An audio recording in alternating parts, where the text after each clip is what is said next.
This is All India Radio, Shillong, the Northeast News Bulletin read by Miranda Blah. The Union Health Ministry has issued an advisory to all states to fill up vacant posts of doctors and paramedical staff in hospitals to avoid excessive pressure on them and maintain global doctor-patient ratio.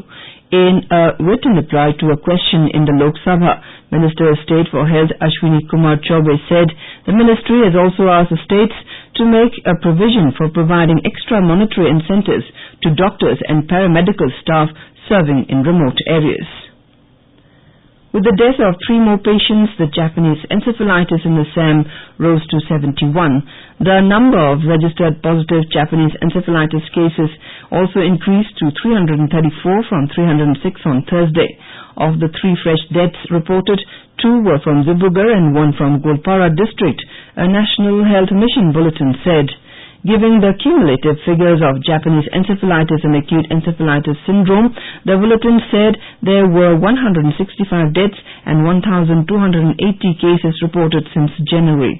The measures to control the mosquito-borne disease that affects the brain continue to be taken across the state, which is currently undergoing a transmission season for Japanese encephalitis, NHM sources added. Meanwhile, as many as 7 cases of Japanese encephalitis have been detected in Arunachal Pradesh, Health Department sources said. The department has launched a statewide drive for early detection and cure of Japanese encephalitis in the wake of the rising cases of the mosquito-borne disease in neighboring Assam. While 5 cases were detected on Thursday in East Siang district, alone 1 patient each from Upper Subansiri and Papum Pare district have also tested positive for the viral disease. Epidemiologist Lobsang Jampa said. Of the 5 cases in Pasigad, the headquarters of East Siang district, 1 is a 15-year-old girl. In Nahar Lagun area of Papum Pare, a 2.5-year-old girl has been admitted at Tamo Riba Institute of Health and Medical Sciences, Jampa said.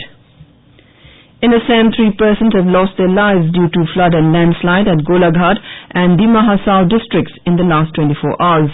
Nearly 9 lakh people are affected in the recent wave of flood in these 21 districts. The National Disaster Response Force and State Disaster Response Force teams have been pressed into service in the flood-affected areas to search and rescue operation. Presently, 68 numbers of relief camps are operational in with over 7,000 inmates. Assam Water Resource Minister Keshav Mahanta had visited flood-hit Moregaon district yesterday. Train communication between Lumding and Silchar remains cut off due to landslide in rail tracks in Dima Hasao district.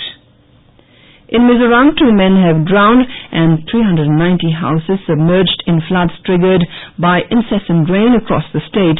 A 53-year-old man drowned in the Tuang River near Aizawl when a bamboo raft he was rowing with 2 friends capsized on Thursday, officials said, adding his friends managed to reach the bank.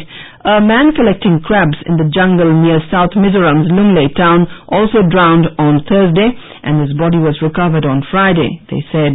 Meghalaya has become the first state in the country to have its own water policy when the state cabinet approved its drafted water policy 2019 after a detailed discussion and deliberation. Talking to media persons after the cabinet meeting, Meghalaya Deputy Chief Minister Preston Timsong said that the policy will be notified soon by the government. Talking about the objective of the policy, Timsong said that the policy intended to achieve sustainable development, management and use of water resources with community participation to improve health and livelihood and reduction vulnerability. The Supreme Court has issued notice to the state of Sikkim and the central government in public interest litigation challenging the election of Prem Singh Tamang as Chief Minister of Sikkim. A bench of the Chief Justice of India, Ranjan Gogoi, and Justices Deepak Gupta and Arinudridha Bose heard the petition yesterday. Next date of hearing is on the 30th of this month. It is contended in the PIL that Prem Singh Tamang has been convicted under the Prevention of Corruption Act, making him ineligible to hold the post of Chief Minister. Tamang was sent to jail in 2017 after he was found guilty of misappropriating government funds worth 9.5 lakh rupees.